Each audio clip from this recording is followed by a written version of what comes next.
성경은 창세기 32장 24절부터 31절 말씀입니다.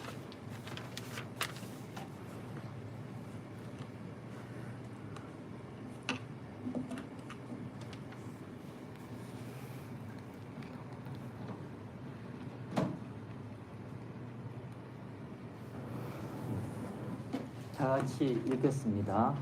야곱은 홀로 남았더니 어떤 사람이 날이 새도록 야곱과 씨름하다가 자기가 야곱을 이기지 못함을 보고 그가 야곱의 허벅지 관절을 치매 야곱의 허벅지 관절이 그 사람과 씨름할 때에 어긋났더라. 그가 이르되 날이 새려하니 나로 가게 하라. 야곱이 이르되 당신이 내게 축복하지 아니하면 가게 하지 아니하겠나이다. 그에게 이르되 내 이름이 무엇이냐? 그가 이르되 야곱이니이다. 그가 이르되 내 이름을 다시는 야곱이라 부를 것이 아니요 이스라엘이라 부를 것이니 이는 내가 하나님과 및 사람들과 겨루어 이겼음이니라. 야곱이 청하여 이르되 당신의 이름을 알려주소서. 그 사람이 이르되 어찌하여 내 이름을 묻느냐 하고 거기서 야곱에게 축복한지라. 그러므로 야곱이 그곳 이름을 분이엘이라 하였으니 그가 이르기를 내가 하나님과 대면하여 보았으나 내 생명이 보존되었다 함이더라. 그가 분이엘을 지날 때에 해가 돋았고 그의 허벅다리로 말미암아 얼었더라. 아멘.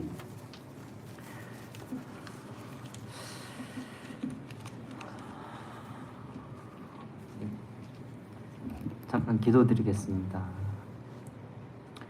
하나님 아버지 감사합니다.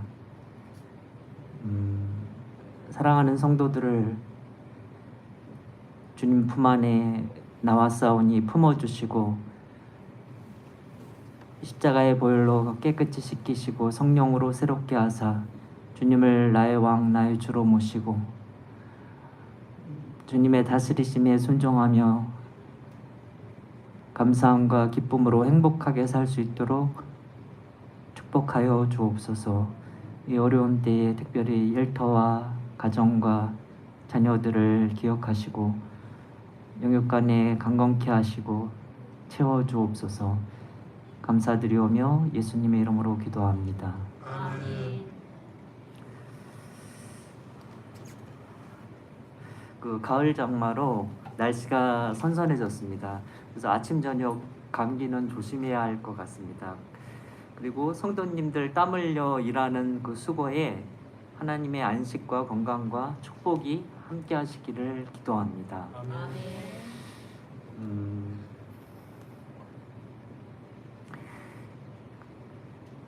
우리는 우리의 머리털보다 많은 죄를 예수님의 십자가의 죽음의 피로 깨끗이 씻음받은 용서받은 사람입니다. 믿습니까? 예. 그 믿음 가운데 이렇게 평안이 있기를 축복합니다. 얼마나 기뻐요? 그렇죠? 머리털보다 더 많은 그 내 죄가 다 용서받았어요. 다 사함받았어요. 그리고 하나님의 자녀로 나를 만들어 주셨습니다. 그래서 지금 이렇게 은혜롭게 살아가고 있는 것입니다. 그것이 참 기쁜 일입니다. 오늘 본문을 보면 하나님께서 사랑하는 자녀를 축복하시기 전에 먼저 겸손케 하시고 믿음의 훈련, 믿음의 삶의 훈련을 먼저 시키시는 것을 볼 수 있습니다. 왜 그럴까요? 하나님께서 자신이 사랑하는 그 눈에 넣어도 아프지 않은 그 자식을 축복하시기 전에 먼저 이렇게 겸손케 하시고 믿음의 삶의 훈련을 시키시는 것은 다 이유가 있지 않습니까? 우리가 사업을 해도 그렇죠. 사업을 한 사람이 돈만 가지고 사업을 하면 사업이 되나요? 밑바닥부터 이렇게 잘 닦은 사람이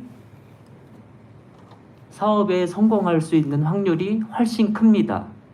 예, 그런 것처럼 하나님께서도 우리가 축복받았을 때 곁길로 가지 않고 받은 은혜와 축복을 잘 감당하며 누릴 수 있게 하시려고 먼저 우리를 겸손케 하시고 훈련시키시는 것입니다. 그 야곱이 은혜와 축복을 위하여 간절히 기도할 때 허벅지 관절이 어긋났습니다. 그렇죠. 그 밤이 새도록 홀로 하나님과 기도할 때 허벅지 관절이 어긋났습니다. 이것은 먼저 야곱을 겸손케 하시기 위한 것입니다. 보통 우리는 자신의 장점을 생각하며 교만해집니다. 나의 장점을 생각하면 교만해지죠. 그렇죠. 그러다가도 나의 단점을 생각하면 열등감을 느낍니다. 그러니까 교만해지기도 하고 열등감을 느끼기도 합니다. 그렇죠. 그러면 자기 자신이 누구인지 자기 정체성이 분명하지 않습니다. 어떨 때는 나의 장점만 보고 우쭐하고, 어떨 때는 나의 단점을 보면은 낙심이 되고, 그러면 내가 누구인지 자기 정체성이 확실하지 않고 흔들리는 거죠. 한번 묻고 싶습니다. 여러분은 누구입니까? 예, 그 말이 너무 놀라운 말인 것 같아요. 그렇죠? 하나님의 자녀라는 거.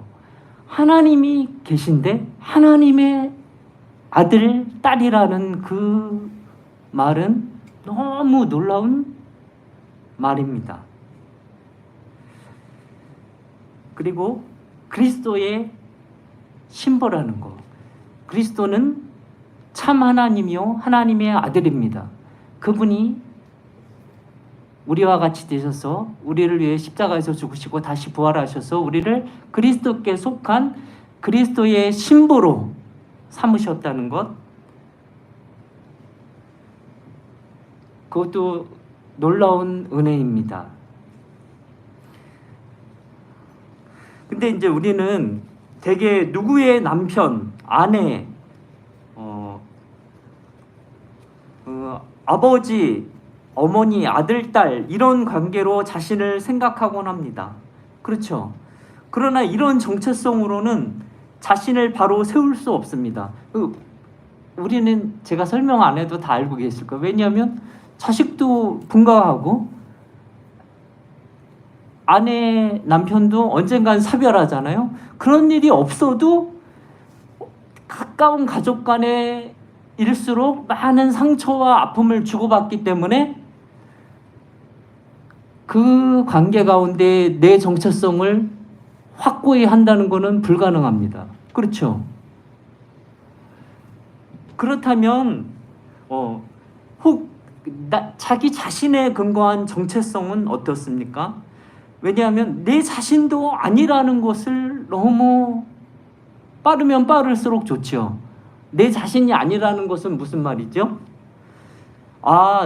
나도 죄가 있어요. 그렇죠? 나도 죄가 있는 연약하고 그런 피조물이라는 것을 깨달으면 나 자신을 근거해서 내가 나 자신을 세울 수 있는 정체성이 없잖아요. 그렇죠? 그렇기 때문에 그런 것에 근거해서 내 정체성을 굳건히 세울 수 없고 오직 하나님의 자녀로, 하나님의 아들, 딸로, 그리스도의 신부로, 존귀하고 거룩한 사랑받는 자녀로, 신부로, 성령의 전으로 많이 우리가 흔들리지 않고 세울 수 있는 우리의 진정한 정체성입니다. 영원히 흔들리지 않는 진정한 정체성입니다.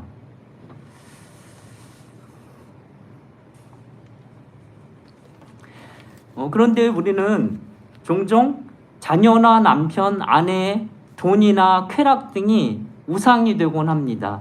이 말은 무엇이냐면 하나님보다 이런 것들을 더 사랑하잖아요. 자신을 위한 우상이 되는 것입니다. 자신을 위해서 이런 것들을 우상 삼을 때 어떤 사람이든지 물질이든지 쾌락이든지 자신을 위해서 이런 것들이 우상이 될 때 하나님을 모르고 이런 것들을 우상 삼을 때 어떻게 되죠? 서로를 해롭게 하고 망칩니다. 잘 되는 것이 아니라. 그렇죠? 왜 그러죠? 나 자신도 나 자신의 주가 될 수 없습니다. 그렇죠? 나 자신도 나 자신의 주인이 될 수 없는 거예요. 다른 사람을 바라보고 세상을 바라보고 나 자신을 바라보고 살면 진정한 답이 없습니다. 근데 오직 하나님만이, 예수님만이 주이십니다. 그렇죠? 예수님께서 십자가와 부활로 죄와 죽음 세상을 이기고 부활로 승리하셨습니다. 지금 하나님 보좌 우편에서 만물을 통치하십니다.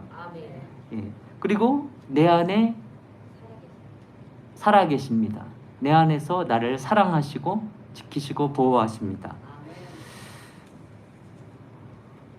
그래서 이렇게 오직 예수님을 나의 주로 모시고 오직 예수님께 순종할 때 다른 모든 관계들이 바로 되기 시작합니다. 이것은 또한 영적 전쟁입니다. 그 예수님이 우리의 대장 되십니다. 오직 예수님을 나의 주로 모시고 주님을 바라보며 순종할 때 오직 예수님을 나의 주로 모시고 왕으로 모시고 주님을 바라보고 생각하고 말하고 행할 때 영적 전쟁에서 승리하는 것입니다. 그러니까 영적 전쟁이라는 것은 그냥 배부르고 등 따셔서 그냥 집에서 대충 뒹굴뒹굴 하고 있으면은 영적 전쟁이 무엇인지 이렇게 거기도 게으름의 영적 전쟁 아니람이 이미 다 파고 들어갔겠지요. 근데 영적 전쟁이 무엇인지 깨달지도 못할 때가 있습니다. 그럴 때 사사기에서 이야기하는 것처럼 하나님이 막 미디안을 보내고 막 엄청난 것을 보내면서 영적 전쟁이 무엇인지 가르쳐 주신다고 하십니다. 전쟁이 무엇인지. 이미 우리는 전쟁에서 승리한 자지만 죄를 다 씻음받고 하나님의 군사로 세움받았는데 그것도 제대로 깨닫지 못하고 헤매고 있기 때문에 하나님께서 전쟁이 무엇인지 이미 승리했고 마지막까지 승리한 자로 세울 것인데 이 남아있는 전쟁에서 우리가 넉넉히 승리하며 살 수 있도록 우리를 늘 도우시는 것입니다. 그래서 이렇게 환경과 사람을 바라보고 어떻게 되죠? 환경과 사람을 바라보고 생각하고 언행하는 것이 아니라 주님만 바라보며 순종하는 것입니다. 이것이 영적 전쟁 중에 하나예요. 그렇죠? 여러 환경과 여건 속에서 환경과 사람을 바라보고 그것을 바라보고 생각하고 언행하면은 영적 전쟁에서 굉장히 이렇게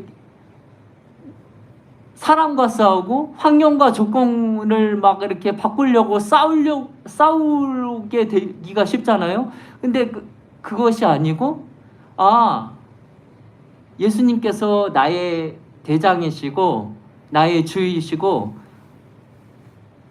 예수님께서 나는 죽었으니 예수님께서 원하시는 생각과 말과 행동을 주님을 왕으로 모시고 주로 모시고 내가 순종해야 되겠다. 환경과 사람을 보고 언행하는 것이 아니라 그것이 영적 전쟁이라는 것입니다.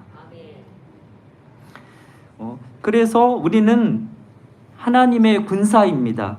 그래서 이스라엘이라는 말이 있잖아요. 이스라엘. 야곱이 이스라엘이라는 이름을 주었는데 이스라엘은 하나님과 겨루어 이겼다, 하나님과 씨름하여 이겼다라는 뜻이잖아요. 근데 이 말의 뜻에 어떤 뜻이 내포돼 있냐면 우리를 하나님의 군사로 세웠다는 그것이 있는 거예요. 그렇죠? 이스라엘이란 말에 우리를 하나님의 군사로 세웠다는 것이 있는 것입니다.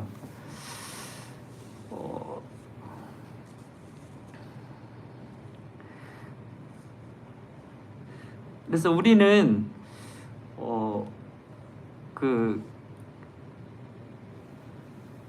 그래서 주님이 내 편이에요. 걱정하지 마시고 그 믿음의 길을 주님을 바라보고 순종하며 가면 돼요. 근데 우리가 그 훈련이 안 됐잖아요. 어떤 습관이 많이 있냐면 환경과 사람을 보고 그것에 반응하는 연습이 많이 돼 있거든요. 그것을 아니고 실제는 예수 그리스도가 이기셨고 죄와 죽음과 사망을, 세상을 이기셨고 나의 왕이 되셨기 때문에 예수님을 나의 왕으로 주로 모시고 믿음으로 순종하며 사는 것, 그것이 우리가 감당해야 할 영적 전쟁입니다. 그럴 때 우리는 기도할 때 또 예수님, 주님을 더욱 간절히 붙잡아야 됩니다. 26절에 보면 그가 이르되 날이 세려하니 나로 가게 하라. 야곱이 이르되 당신이 내게 축복하지 아니하면 가게 하지 아니하겠나이다. 기도하면서 관절이 어긋났어요. 근데 이제 포기하지 않고 있어요. 포기하지 않고 계속 붙들고 기도하니까 예수님이 가시려고 해요. 내가 너 가시려고 하니까 야곱이 더 붙듭니다. 그거를 예수님은 훈련시키는 거예요. 더 주님 붙들도록. 왜 붙들게 할까요? 우리는 그 화장실 들어갈 때하고 나갈 때가 다르다고 이야기하잖아요. 이거 막 힘들면은 막 이렇게 막 붙들다가 화장실 나왔어요. 그러면 이제 또 하나님과 이렇게 떨어지기가 쉽잖아요. 떨어지기가 쉬워요. 사람은 다. 근데 그런 과정을 통해서 뭐를 훈련시키시죠? 주님 붙들어야 되겠구나. 주님 더 간절히 찾고 붙잡아야 되겠구나. 라는 것을 알게 하십니다. 세상이 아니구나. 사람이 아니구나.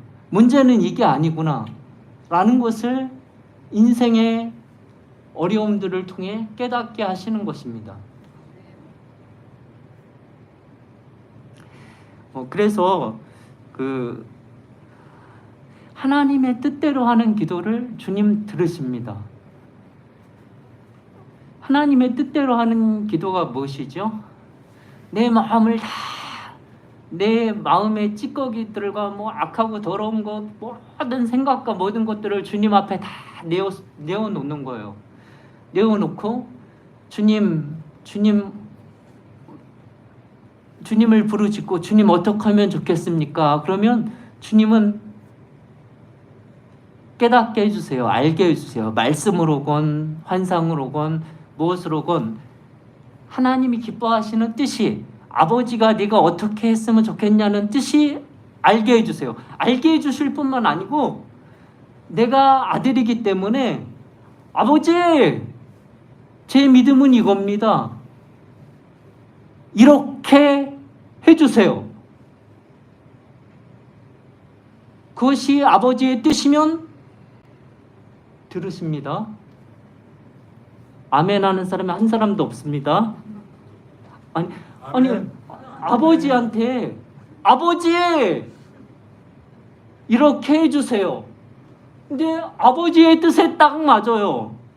들으십니까? 아멘.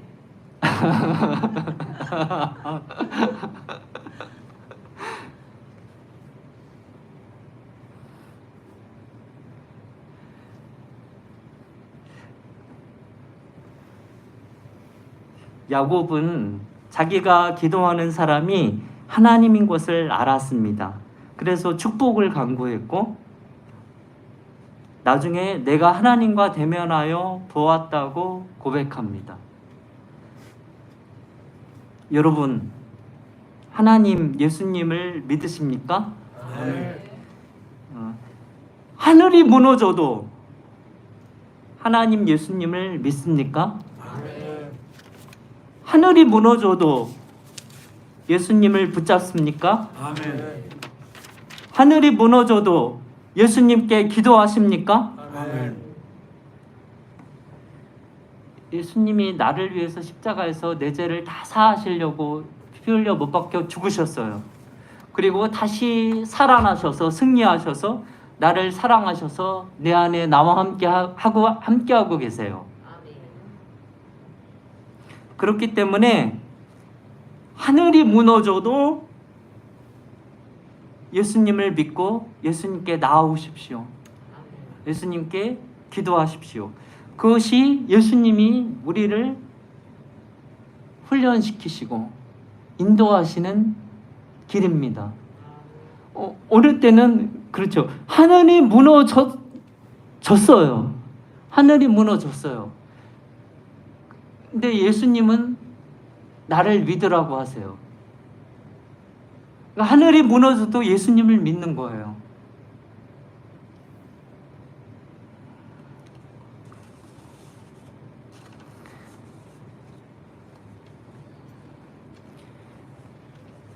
하나님은 나의 하나님이십니다. 하늘이 무너졌습니다. 그래도 하나님은 나의 하나님이십니다. 하늘이 무너졌습니다. 그래도 예수님은 내 주님이십니다.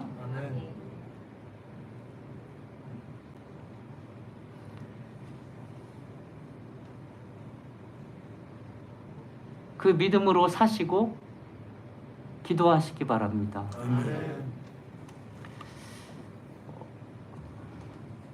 근데 야곱은 평생 다리를 절었습니다. 그렇죠?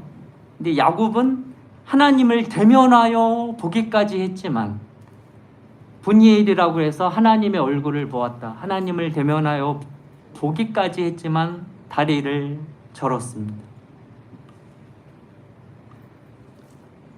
이름이 야곱에서 이스라엘로 바뀌는 영예를 얻었지만 다리를 절었습니다. 그것은 이스라엘을 겸손케 하였을 것입니다. 그렇죠. 자기 자신을 주장하며 사는 것이 아니라 오직 예수님만을 나의 왕 주로 모시고 겸손히 순종하며 살게 했을 것입니다. 왜냐하면 평생 다리를 절었기 때문입니다.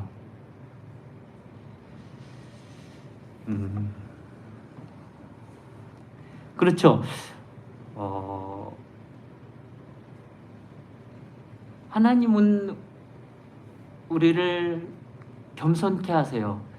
겸손케 하는 것은 여러 가지 있지만 겸손한 사람은 믿음으로 주님을 붙잡습니다. 하늘이 무너져도. 그리고 자신의 정체성이 무엇인지 하늘이 무너져도 흔들리지 않습니다. 겸손한 사람은 은혜를 알고 감사하며 순종합니다.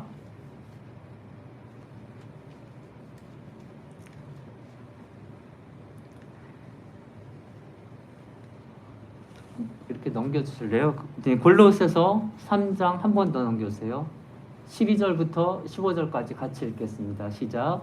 그러므로 너희는 하나님이 택하사 거룩하고 사랑받는 자처럼 긍휼과 자비와 겸손과 온유와 오래 참음을 옷 입고 누가 누구에게 불만이 있거든 서로 용납하여 피차 용서하되 주께서 너희를 용서하신 것 같이 너희도 그리하고 이 모든 것 위에 사랑을 더하라. 이는 온전하게 매는 띠니라. 그리스도의 평강이 너희 마음을 주장하게 하라. 너희는 평강을 위하여 한 몸으로 부르심을 받았나니 너희는 또한 감사하는 자가 되라. 그 겸손에 대해서 잠깐 얘기했는데, 이제 용서, 특별히 여기서 너희는 하나님이 택하사 거룩하고 사랑받는 자처럼 긍휼과 자비와 겸손과 온유와 오래 참음을 옷 입고, 누가 누구에게 불만이 있거든 서로 용납하여 피차 용서하되 주께서 너희를 용서하신 것 같이 너희도 그리하고. 그래서 용서하는 것은 쉽지 않은 일이죠. 그러나 겸손을 깨닫게 될 때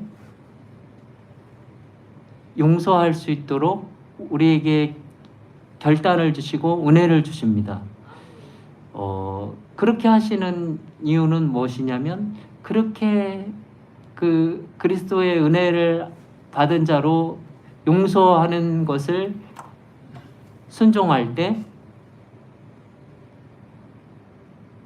내 안에 묶임을 풀고 악한 것들은 떠나가고 내 안에 평안과 자유가 임합니다.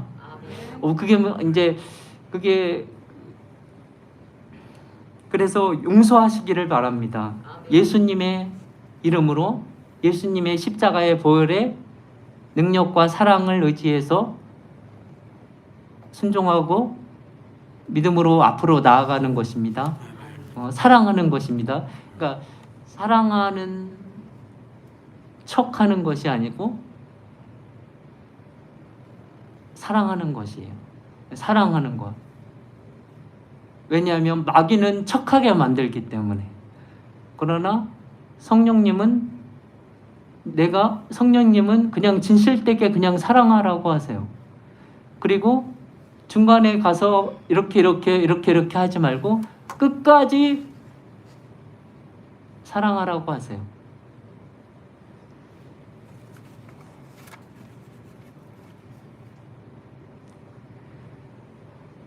그래서 이렇게 용서하고 사랑하고 주님을, 사람이 아니라 내가 죽고 주님을 바라보고 항상 주님을 의지하며 주님의 뜻대로 순종하면서 살 때 내 자신이 온전히 회복될 뿐만 아니라 다른 많은 사람들을 이롭게 하는 복된 자가 될 것입니다. 기도하겠습니다.